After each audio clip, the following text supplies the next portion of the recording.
ब्रह्म ब्रह्मास्तकुंडिकाहस्तां शुद्धज्योतिस्वरूपिणीं सर्वतत्त्वमयीं वंदे गायत्रीं वेदमातरम्।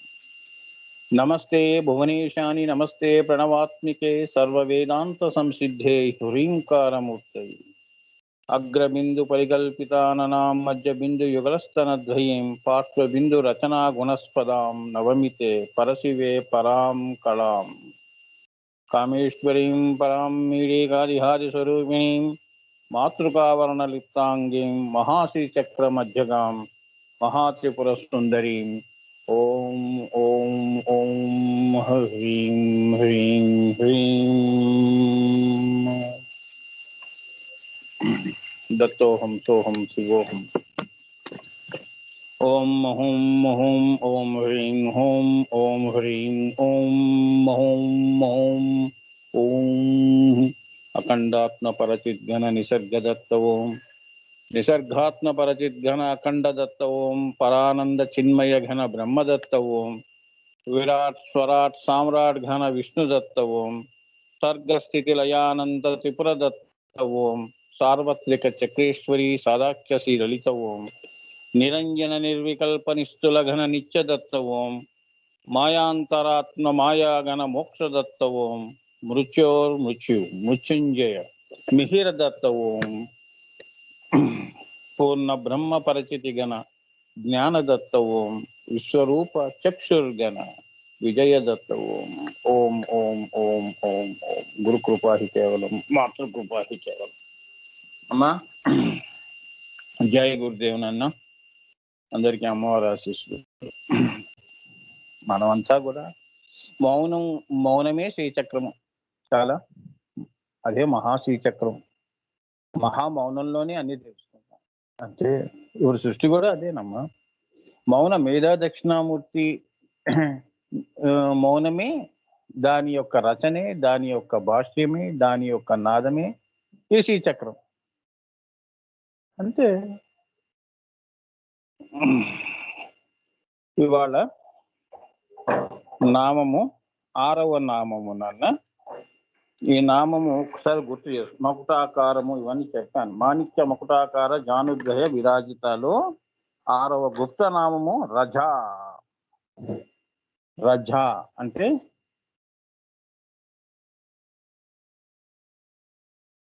జా అంటే పుట్టుట రా అంటే చితగ్నిగా అంటే చితగ్నికుండ సంభూతమైన అమ్మవారు సృష్టి క్రమాన్ని ఏర్పాటు చేయటానికి రక్త బిందువుగా జన్మించుటయే రజ రజ అంటే ఏంటంటే అగ్ని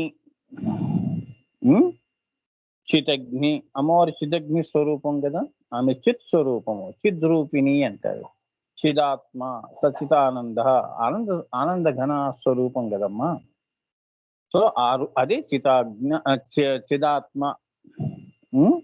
ఆ చితగ్న కుండము నుంచి ఉద్భవించిన చితగ్ని ఆ అగ్ని నుంచి అంటే చితగ్ని కుండ సంభూత అయిన అమ్మవారు సృష్టి క్రమము అన్నప్పుడు అంటే పుట్టుట ఎలా పుడతాం అగ్నితో పుడతాం అగ్ని లేకుండా అగ్ని సోమాత్మకం జగత్ కదమ్మా అవునా చంద్రుడు సూర్యుడు అలానే అగ్ని ఈ 3 ఉండటం వలననే ఈ సృష్టి జరుగుతుంది సూర్యుడే అగ్ని కదా స్వామి అంటే తాపము సూర్య తాపము వలన తాపము వేరు అగ్ని వేరు సూర్యుడు వేరు సూర్యుడిలో వచ్చిన తాపము అలానే అమ్మవారు కూడా చిత్తులో పుట్టిన తాపము అది అర్థం చేసుకోవాలి ఊరికే చితగ్ని అనుకుంటే జరగటం కాదు అంటే ఇప్పుడు మన శరీరం ఉంది ఎండలో వెళ్ళాము అన్నప్పుడు మన శరీరం అంతా వేడికి లోనవుతుంది తాపము ఆ తాపము వలన ఈ శరీరము చిత్తు వలన పుట్టిన తాపము అది ఏ వేడి అగ్ని సోమాత్మకం జగత్ అంటే అదనమాట అంటే సాత్వికమైన పదార్థము రజోగుణంలోకి రావాలి తాపములోకి రావాలి లేదు అంటే ఆ జడంగా లా కూర్చుంటుందా ఏమ్మా సో అమ్మవారు సత్వం నుంచి సాత్వికము నుంచి రజస్సులని పుట్టించటం. చితగ్ని అంటే రజస్సులను పుట్టించటము అంటే దేన్ని రజస్సులు పుట్టడం వలన ఏమవుతుంది? తమో అనే సృష్టి వస్తుంది. తమో గుణము ప్రధానమైన తమో లక్షణం కదా కర్త కర్మ క్రియ. మూడో పదార్థం అనేది వస్తుంది కదమ్మా. సత్వరజ స్థము ఇదే నాద బిందు కళ. ఈ మూడు గుణాల యొక్క కలయికే సృష్టి. సత్వ రజస్ రెండు కలవటం, దాని వలన వచ్చినది తమో గుణ లక్షణమైన ఈ సృష్టి. ఈ సృష్టి కూడా ఇదే కలయికతో ఉంటుంది, మూడు గుణములతో గుణాలలోనే ఉంటుంది. అదే త్రికోణము విశ్వయోని. అర్థమైంది? శ్రీచక్రం రజ అంటే రజస్సులు పుట్టిన స్థానము. వాళ్ళిద్దరు రక్త శుక్ల ప్రభామిశ్రం అతర్క్యం త్రైపురం మహా. వాళ్ళిద్దరూ ఒకటే మూడయ్యారు, మూడై నాలుగు అవుతున్నారు. అలా అన్నమాట. అమ్మవారి సృష్టి క్రమాన్ని ఏర్పాటు చేయడానికి రక్త బిందువుగా జన్మించుటయే రజ. ఆమె ఎరుపు కావటమే రజస్సు. మనకు కూడా ఏదైనా కోరిక వచ్చింది అంటే ఎరుపు వర్ణంలో వెళ్తాం, అంటే తీవ్ర లక్షణంలోకి వెళ్తాం. తీవ్రతరమైన కోరిక, ఆ కోరికని సాకారం చేసుకోవటం. అలానే అమ్మవారికి ఏంటంటే సత్వగుణంలో నుంచి సత్వంగా ఉన్న పరాశూన్యంలో సత్వంగా ఉన్న ఉల్లలిత లలిత మళ్ళీ ఎలా శివశక్తి బిందువుగా వస్తున్నారు వాళ్ళు. కామేశ్వర రూప పరమాత్మగా వస్తున్నారు. రక్త శుక్ల ప్రభామిశ్రం అయి మూడయ్యారు. అది ఇదంతా రజస్సుతోనే జరిగింది. అర్థమైందా? సంకల్పము సాత్వికము అమ్మా. దానికి ఈ కారణం అనేది కలవటం వలన తెలుపు ఎరుపు, అది దాని వలన పుట్టినది ఈ సృష్టి. రజ సృష్టి క్రమము. రజో బిందువు అని దానికి పేరు. దానికి ఏం పేరు పెట్టాము? రజో బిందువు అని. ఎరుపు వర్ణంలో ఉన్నప్పుడే రజ అవుతుంది ఆ తల్లి. ఎక్కడ పడితే అక్కడ ఈ రజ అనే పదాన్ని ఉపయోగించకూడదు. రజస్సు అమ్మవారు అన్నిటికీ అతీతం కదమ్మా.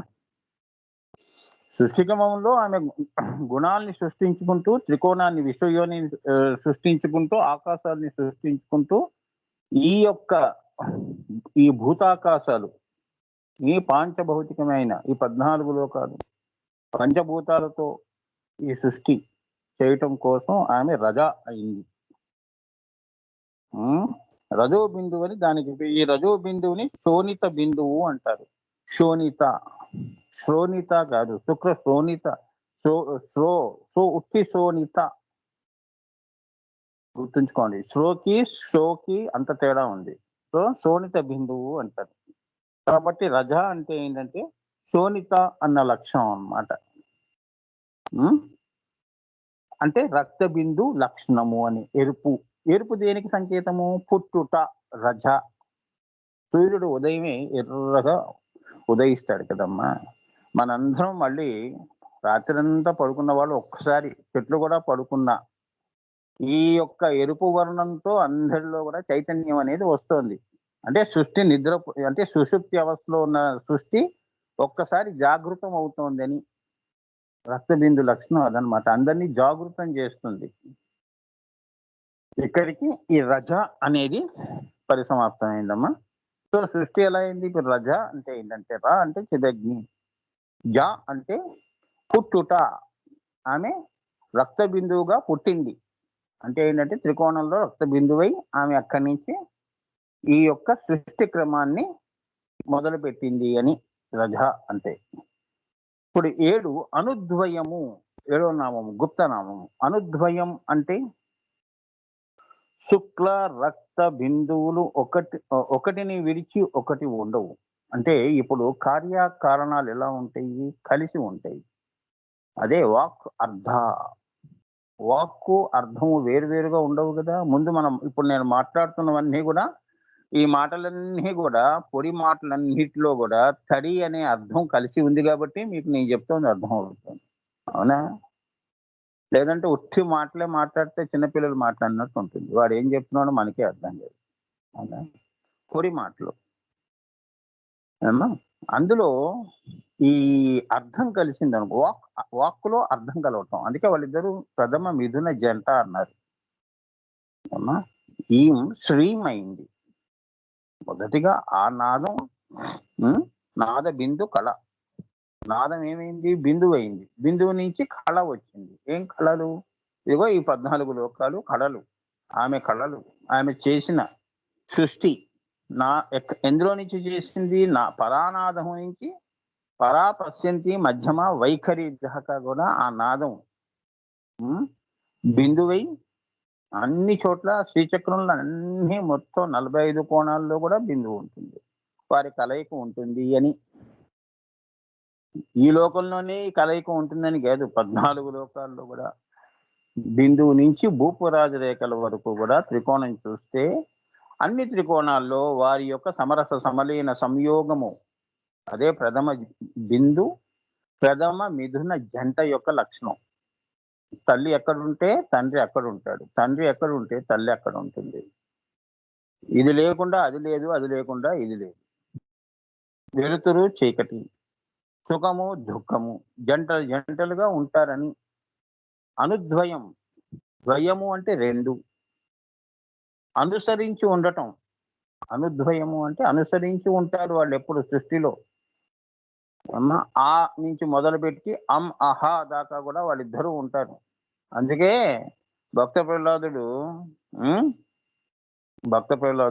ఇందు గలడందు సందేహం వలదు, ఎందందు వెతికిన అందు చక్రి స్వరూపగతుండున్ అని పాపం శ్లోకం చదివాడు కదా.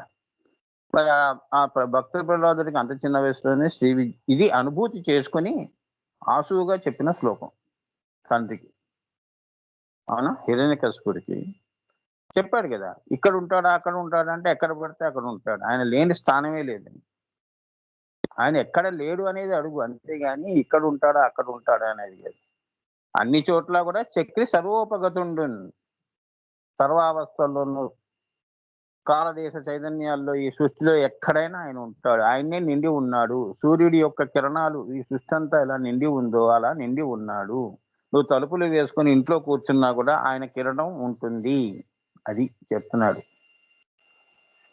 అమ్మా. సో ఒక అనుద్వయము అంటే ఒకరిని ఒకరు అనుసరించి సృష్టిని చేశారు అని. కార్యకారణాలు కలిస్తేనే సృష్టి వచ్చింది. మీరు కూడా ఏదైనా పనులు చేయాలి అంటే ఒక కారణం అంటూ ఉండాలి, దానికి ఒక కార్యం ఉండాలి. ఒక పని చేయాలంటే ఒక కారణం ఉండాలి. కారణం లేని పనులు ఎవరు చెయ్యరు కదా. అవునా? అందుకే అర్థవంతమైన జీవితం గడుపురా అంటారు. అర్థం లేకుండా జీవించడం కాదు. ఏం చేస్తున్నావో మనకే తెలియదు. అటువంటి పనులు కాదు మనం చేయవలసింది. అర్థవంతమైన ఒక కార్యము, ఒక కారణము పెట్టుకొని పని చేయాలి. ఏమా అదే అనుద్వయము అంటారు. శుక్ల రక్త బిందువులు ఒకటిని విడిచి ఒకటి ఉండవు. శుక్ల బిందువు ఉన్న చోట రక్త బిందువు, రక్త బిందువు ఉన్న చోట శుక్ల బిందువు ఉండటమే అనుద్వయము. తల్లి ఎక్కడుంటే తండ్రి అక్కడ ఉంటాడు, తండ్రి ఎక్కడ ఉంటే తల్లి అక్కడ ఉంటాడు. అనుద్వయం అనుసరించి ఉంటారు సృష్టిలో. ఎక్కడైనా అంతే, మీరు ఎక్కడైనా చూసుకోండి. ఎందుకు మీలోనే చూసుకోండి. మీరు ఎన్ని ఊహలు చేస్తున్నా కూడా అవన్నీ కారణాలు, సంకల్పాలు అనుకోండి. అవి కార్యరూపంలో ధరిస్తే అదే రక్త బిందువు. వారు చేయిస్తున్నారు కారణ కార్యాలుగా, వారు నీలో ఉండి నీతో ఆ పనులు చేయిస్తున్నారని అనుకోవాలి. అంతేగాని నేను చేస్తున్నాను, నేను దానికి కారణము కార్యం కూడా నేనే చేశానని ఈ మాయ అనే నేను అనేది వెష్టి భావన అంటారు. మాయ అడ్డంగా ఉన్నప్పుడు ద్వైతంతో ఉంది కదా సృష్టి, అద్వైతం నుంచి మొదలై ద్వైతంలోకి వచ్చింది కాబట్టి సహజంగా నీవు నేను అనేది వస్తుంది. రెండు అనేది వచ్చినప్పుడు ఈ బంధం కొద్దిగా దూరం అవుతుంది. ఏకత్వం కాస్త అనేకత్వంలోకి వెళ్ళిపోతుంది. వెళ్ళినప్పుడు అందరూ వేరువేరుగా కనిపిస్తారు. ఏకత్వంలో అందరూ ఒకటిగా కనిపిస్తారు. అదే మూడవ కన్ను ఆజ్ఞాచక్రం. అక్కడే నువ్వు అంటావు అహం బ్రహ్మాస్మి కింద అనవు. అక్కడ కూడా వాళ్ళిద్దరూ ఉన్నారని.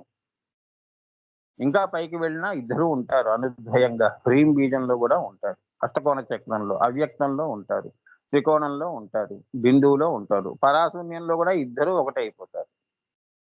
అలా అనుద్వయము, అనుసరించిన ద్వయము, ఒకరిని ఒకరు అనుసరించిన ద్వయం అది. ఏమ్మా అది ప్రథమ మిథునము. శివశక్తి బిందువుని ప్రథమ మిథునము అంటారు. ఈ శివశక్తి బిందువుని ఏమంటారు? ప్రథమము అంటారు.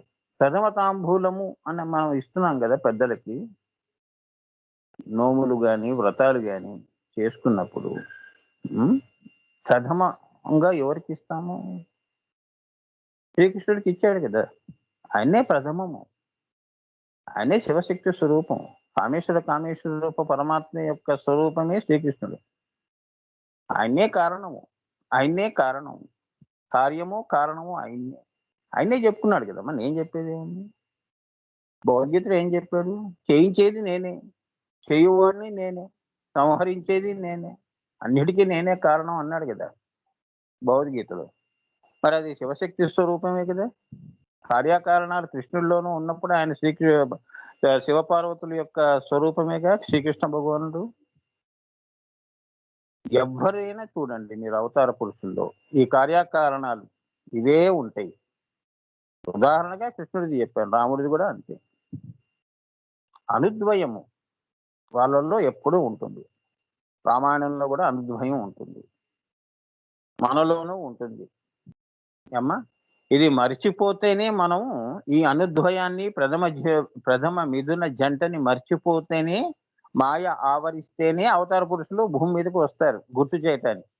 గురువులు అనేవాళ్ళు వస్తారు ఉద్ధరించడానికి. వాళ్ళు ఉద్ధరించబడి మన్ని ఉద్ధరింపజేస్తారు వాళ్ళు. అందుకే గురుస్థానము ప్రథమము అన్నారు. గురు బ్రహ్మం గురు విష్ణు అని ఎందుకు అన్నావు? ఆయన సాక్షాత్ కామేశ్వరుడు రక్త శుక్ల యొక్క మిథున జంట, ఆ స్వరూపము. గురువు నీ జీవితంలో దొరకటమే నీ అదృష్టం. ఏమ్మా, లేదా నీకు మాయే దొరుకుతుంది. మాయను పట్టుకుంటేనే నీ మాయా జీవితాన్ని గడుపుతూ ఉంటావు. గురువుని దొరికావనుకో, దీపం నీకు ఎవరో నీ చేతిలో దీపం పెట్టింటే అంతేగా. లేదా చీకటి, మాయ చీకటి, దీపం గురువు. ఏమ్మా, అందుకే దీపదానము అనేది వచ్చింది. అర్థమైందమ్మా? నువ్వేం చేస్తున్నావు? దీపాన్ని ఇస్తున్నావు అంటే వెలుగుని ఇస్తున్నావు అని. అఖండమైన జ్యోతి ఒకరికి దానం చేస్తున్నావు. ఆత్మదానము అంటారు. దీపదానము ఇటువంటి దానాలన్నీ వచ్చాయి అనమాట. దీని నుంచే ఇవ్వటం అనేది వచ్చింది. సో దీపదానము చేయటం, గురువులకి దీపదానం చేస్తారు కదా.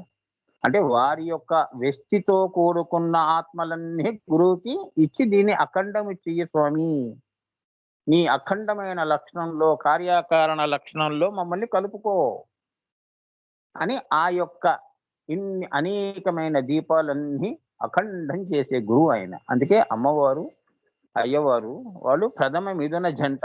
నీవు ఆఖరిగా నువ్వు పోయేటప్పుడు కోరుకునేది కూడా చివరికి అదే. అందులో లయం కావాలని నువ్వు జీవితాన్ని గడుపుతున్నావు. తెలిసినా తెలియకపోయినా నీ గమ్యం మటుకు అదే. తెలిసి నువ్వు లయం పొందటం వేరు, తెలియకుండా లయం పొందటం వేరు. అర్థమైందా? ఈ రెండు కూడా నీ యొక్క ధ్యేయము, గుర్తుంచుకోండి. అది చెప్తున్నాడు ఇక్కడ. ఖండాన్ని అఖండం చేసేవాడు గురువు. అందుకే ఆయనకి దీపదానము. ఆయనకి మనం దీపం దానం చేయటం ఏంటి అంటే మన యొక్క ఆత్మ దీపాన్ని ఆయనకి సమర్పించటం, ఆత్మార్పణం చేయటం, దాన్ని అఖండ జ్యోతిగా వెలిగించమని. ఎప్పుడూ నేను మాయలో పడి మర్చిపోకుండా భగవంతుడి యొక్క స్మరణ, మిమ్మల్ని గురువుని గురు స్మరణతో జీవితం వెళ్ళాలి, ఆశీస్సులతో వెళ్ళాలి. అందుకే ఈ యొక్క ఖండజ్యోతిని అఖండం కావటానికి ఆ గురువుకి దీపదానం అనేది ఒక సాంప్రదాయం ఏర్పడింది. అది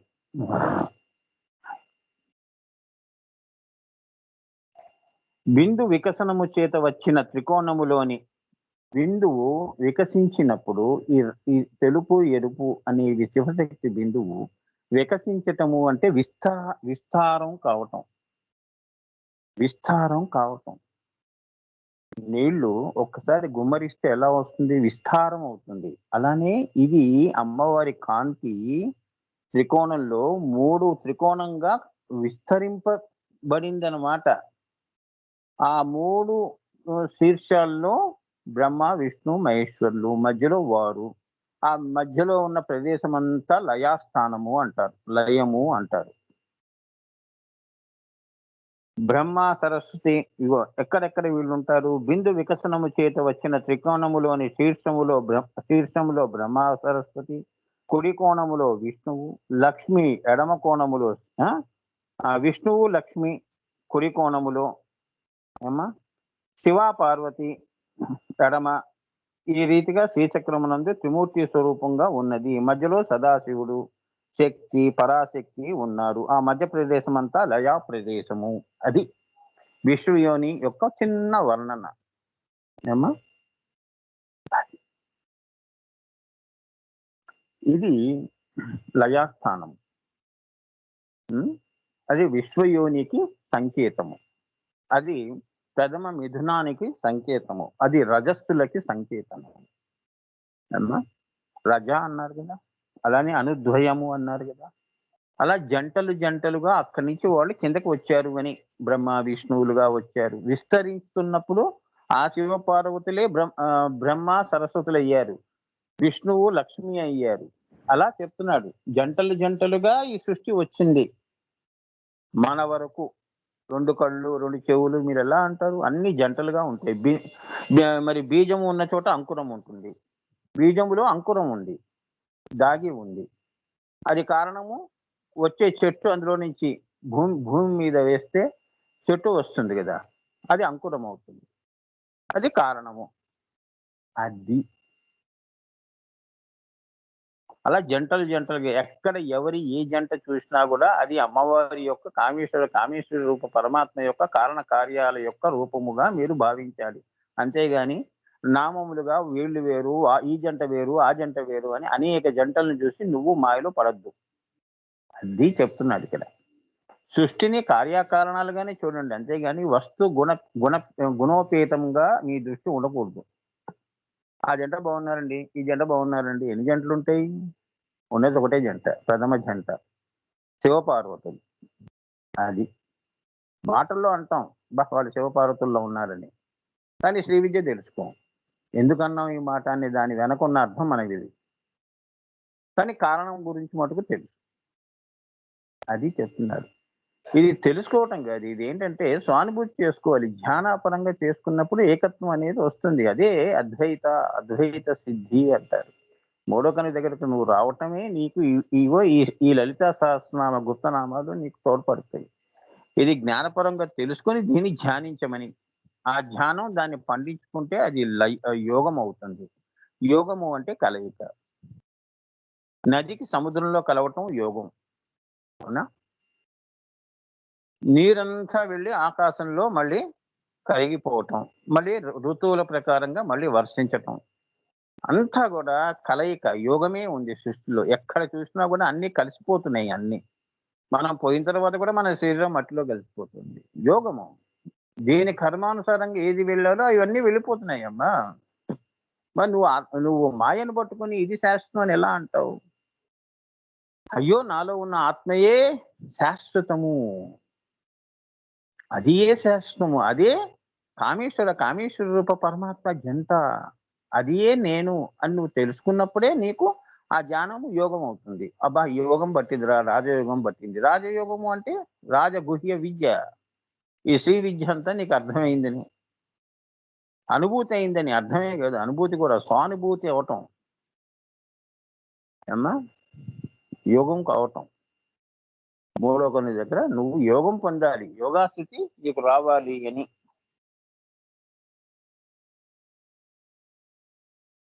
కాబట్టి త్రికోణమునందు ఒకటిగా కనిపించే రెండుగా ఉండి అవి మూడు రెండే కలిసి 5 అయినది అన్నదానికి ఇదే నిదర్శనం. ఏమా, ఒకటిగా కనిపించింది. త్రికోణముందు ఒకటిగా కనిపించి రెండుగా ఉండి అవి 3 త్రిమూర్తులై 2 కలిసి మళ్ళీ 5 అయినవి. 3 + 2 కలిసాయి, మొత్తం కలిపి ఎన్ని అయినాయి? 5 అయినాయి. పంచకృత్య పరాయణి అంటే బ్రహ్మ సరస్వతి, విష్ణువు లక్ష్మి, శివ పార్వతులు, ఇలా జంటలు ఉన్నాయే. ఇలా ఇవన్నీ 3. ఆ జంటలు ఒకటిగా తీసుకుంటే 3 జంటలు, 3 మధ్యలో వాళ్ళు 4 శివశక్తులు, ఆ చుట్టూ త్రికోణంలో ఉన్న ప్రదేశం అంతా లయాస్థానం కాబట్టి అది 5 అయినాయి అని, ఇంకా అక్కడి నుంచి సృష్టి మొదలైందని. ఇదంతా పరాపశ్యంతిలో జరిగింది. మధ్యమంలో ఆవిడ అష్టకోణ చక్రంలో హ్రీం బీజంగా వచ్చి కూర్చుంది. ఈ సప్తధాతువులు సృష్టికి కావలసిన ముడిసరుకంతా కూడా అభావాన్నంతా భావంగా మార్చుకొని వచ్చి కూర్చుంది హ్రీం బీజంలో అని. అదే బిందు స్పంద ప్రతిస్పంద చేసింది ఓంకారంగా. అప్పుడు ఈ యొక్క అభావం అంతా భావంలోకి వచ్చింది అని అది చెప్తున్నాడు. అర్థమైందా? భావంలోకి వచ్చినప్పుడు అది ఏమైనది? నాదము, అక్షరమైనది. ఓం అని. అక్కడి నుంచి అక్షరం పుట్టిందని, అంటే వైఖరి అనేది వచ్చింది అని. ఆమె ఏమి అభావంలో అనుకుందో అది అక్షరాకృతి పొందింది అని. నిన్ను పుట్టించాలి అంటే నువ్వు అభావంలో నుంచి నేను తీసుకొచ్చి ఇగో ఈ భూమి మీద పడేసింది అంటే దీని వెనక ఇంత ఉంది. పరాపశ్యంతి మధ్యమ వైఖరిలో ఇప్పుడు నువ్వు మాట్లాడుతున్నావు.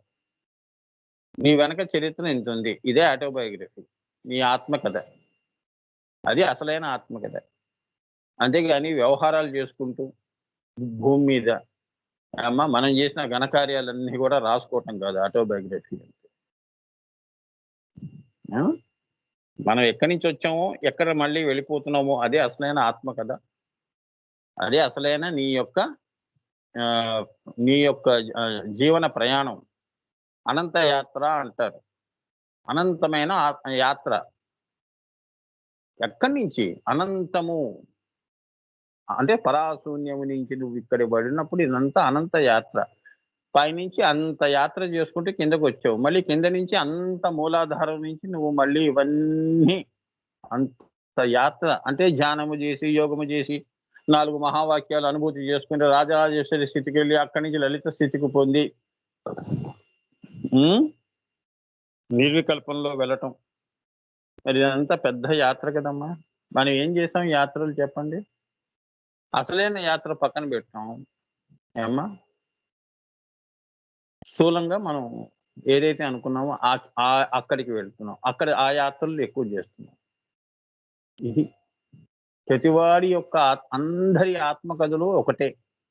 ఇన్ని ఆత్మకథలు ఉండవమ్మా.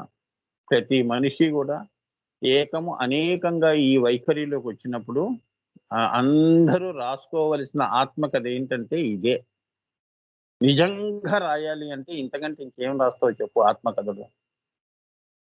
ఈ శ్రీ విద్య రాస్తావు కదా, శ్రీకారం ఎక్కడ చుట్టావు చెప్పు నువ్వు? బిందువు దగ్గర చుట్టావు, అవునా? పరాశూన్యంలో ఉన్నావు, కరిగి ఉన్నావు అభావంలో. పరా పశ్యంతి వచ్చినప్పుడు నీది మొదలైంది నీది. అక్కడి నుంచి మధ్యమ, అక్కడి నుంచి వైఖరి, అక్కడి నుంచి నువ్వు స్థూలంగా పుట్టావు. మళ్ళీ స్థూలం నుంచి సూక్ష్మము, సూక్ష్మం నుంచి సూక్ష్మతరము, సూక్ష్మతరము నుంచి సూక్ష్మతమము బిందువులోకి. ఇంతే కదా నీ ఆత్మ కదా. ఇంకో ఆత్మ కదా ఎందుకు రాస్తున్నావు చెప్పండి? ఏది అసలైన ఆత్మ కదా? మన జీవితమే 2 ఆత్మకథలు ఉన్నాయి. ఒకటి వ్యవహారంతో చేసే మాయా జీవితము, ఆత్మతో చేసే యోగా జీవితం. ఏది సత్యము, ఏది అసత్యము? ఈ తర్కం చేసుకుంటే నీకు తెలుస్తుంది. అందుకే చాలా మంది కూడా ఎవరు కూడా ఆత్మకథలు రాసుకోరు మహానుభావులు. ఏమ్మా, ఆనందగనం లాంటి వాళ్ళు అవసరం లేదు వాళ్ళకి. ఎందుకంటే అందరిది కూడా మీ అందరి ఆత్మకథలే నా ఆత్మకథలా అంటున్నాడు ఆయన. ఏమ్మా, మాయలో ఎన్నో వ్యవహారాలు చేస్తాం. అవి కేవలం ఏంటంటే అనుభూతులు, అనుభవాలు. అంతేగాని స్వానుభూతి అనేది నువ్వు చెప్పలేవు కదా. ఆత్మతో కూడుకున్న వ్యవహారం చెప్పలేవు కదా. మరి దానికి ఆత్మకథ ఏం రాస్తావు చెప్పు? సో నువ్వు చెప్పినా నేను చెప్పినా ఇద్దరి మార్గం ఒకటే కాబట్టి, సో ఇక్కడ ఏంటంటే ఏకత్వాన్ని చూపిస్తున్నారు. ఏకత్వం, అనేకత్వంలో నువ్వు ఆలోచన చేయటం కాదు, ఏకత్వంలో ఆలోచన చేయటం. అంటే అహం బ్రహ్మాస్మి దగ్గర అందరూ ఒకటే మాట అంటారు కదండి. గుళ్ళో అందరూ ఏమంటారు? గోవిందా గోవిందా అంటున్నారు. అక్కడ ఏముంది? అక్కడ నువ్వు వేరు నేను వేరు అనేది లేదు కదమ్మా. తిరుపతి కొండ ఎక్కినప్పుడు ఏమంటాం? గోవిందా గోవిందా అనుకుని అందరం పోతాం. ఇంకో ఆలోచన లేదుగా. అక్కడ అందరి ఆత్మకథలు ఒకటే, అందరి నామం నోటి నుంచి వచ్చేది గోవిందే. అది చెప్తున్నాడు ఇక్కడ. అలా నువ్వు ఏంటంటే ఏకత్వాన్ని అర్థం చేసుకోవాలి. అందుకే ఏకత్వం, అందుకే ఏకాంతము ఎందుకన్నారు ఏకాంతము అని? ఏక ప్లస్ అంతము, ఏకాంతము అంటారు. చాలా ఏక ఒక్కటే అమ్మవారు. ఏమ్మా మన గమ్యం కూడా అదే అంతం. మన అంతం ఎక్కడ చెప్పండి? స్థూల సూక్ష్మతర సూక్ష్మతమంలో అంతం ఎక్కడ? బిందువే. ఏక ప్లస్ అంతము అదే ఏకాంతము. ఓకే, ఈ కిందకి దిగితే రాద్ధాంతము, రాగంతో కూడుకుంది. సృష్టి అంతా రజస్సులు కదమ్మా. అది ఈ రాద్ధాంతం నుంచి ఈ వేదాంతము, ఇది తెలుసుకోవటం వేదాంతము, ఈ మాయని తెలుసుకోవటం వేదాంతము. ఇంతో అంతా నీకు తెలియపరుస్తుంది వేదాంతం. అమ్మా వేదాలయంలో ఉన్న రహస్యాలన్నీ కూడా నీకు తెలుసుకున్నావు అంటే అంటే సృష్టి రహస్యం తెలుసుకున్నావు. హిరణ్యవరణం హరిణి సూక్తాలు, ఇది తెలుసుకున్న తర్వాత నీకేమొస్తుంది? వేదాంతం దగ్గరికి వెళ్ళాను స్వామి అంటే వేదము ప్లస్ అంతము, అది ఎక్కడ అంతమైందో అక్కడ దాకా వెళ్ళి అంచుల దాకా వెళ్ళి వచ్చాను అని. ఏకాంతం కూడా అంతే. ఏకాంతం ఎక్కడ ఉంటుంది? బిందువు దగ్గర ఉంటుంది. హ్రీం బీజం వరకు కూడా సృష్టే. అవునా? హకార రకారాలు ఉన్నాయిగా. ఇంకా పైకి వెళ్తే అవ్యక్త ఆకాశము, ఇంకా పైకి వెళ్తే మళ్ళీ నీకు త్రికోణము, మధ్యలో అమ్మవారు, అది ఏకాంతము. మణిదీపంలో మధ్యలో సింహాసనేశ్వరిగా తల్లి విరాజిల్లుతూ ఉన్నప్పుడు అది ఏకాంతము. అర్థమైందా? ఏకాంత సేవ అంటారు కదమ్మా, గుళ్ళల్లో చేస్తుంటారు కదా, అది దీని అర్థం అదనమాట. అలా అర్థం చేసుకోవాలి. అదే దృష్టితో మనం కూడా ఉండమని.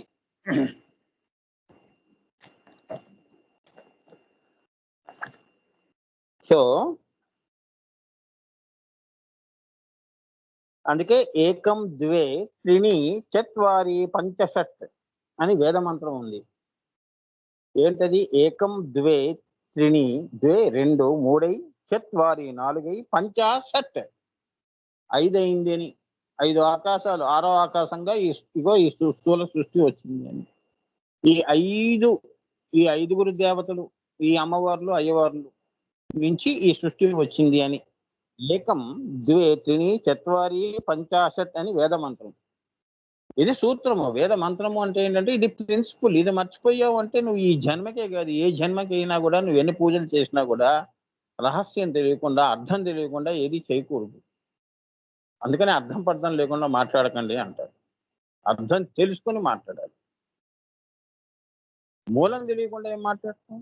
కారణం తెలియకుండా గొడవ పడితే ఎట్లా అందరితో? కారణం తెలియాలి కదా, ఎందుకు అలా వచ్చింది అనేది అది తెలుసుకున్నప్పుడు ఓహో అని అందరూ అమ్మా అందరికీ వర్తించేది కారణము. అమ్మవారి సృష్టి నీ కోసం నా కోసం చేసిందని కాదు, ఇక్కడ అందరి కోసము, అనేకము. ఏకము అనేకమైనది. ఏకం ఏమవుతోంది? ద్వే త్రిని చత్వారి పంచాశత్, అనేకాన్ని సృష్టించాలని నేను పెట్టుకున్నాను అని, నా వరకు ఏమీ పెట్టుకోలేదు అని. అంతే కదమ్మా. ఇప్పుడు నేను చెప్పే భాష్యం అంతా కూడా ముందు తరాల వాళ్ళందరినీ కూడా దృష్టిలో పెట్టుకుని నేను చెప్తాను. అది ఎందుకంటే మనం భూమి మీద ఎంతో కాలం ఉండమమ్మా. అందుకే అలాంటప్పుడు మనం చేసే కొద్దిగా ఏంటంటే త్యాగము అన్నమాట. ఇదంతా త్యాగము. త్యాగ బుద్ధి అంటే ఏంటంటే మనం ఒక మౌనము, దాని వలన 10 మందికి మేలు. ఓకే, మంచిది, బాగుంది, అట్లా అన్నమాట. ఇప్పుడు నేను ఇది చెప్పాను, దీని ప్రకారంగా వాళ్ళు ఏంటంటే నేను చెప్పేది వాళ్ళ మనసుల్లోకి రాబోయే తరాలు వాళ్ళకి చక్కగా అర్థమవుతుంది. ఇది ఈ జీవ నది అలా ప్రవహిస్తూ ఉండిపోతుంది. ఇది నేను ఇప్పుడు చెప్తున్నంత వరకే ఆగిపోవటం కాదు. జీవనది ఎండిపోకూడదు కదమ్మా, అలా ప్రవహిస్తూ ఉండాలి. అందరి దాహం తీర్చాలి. అది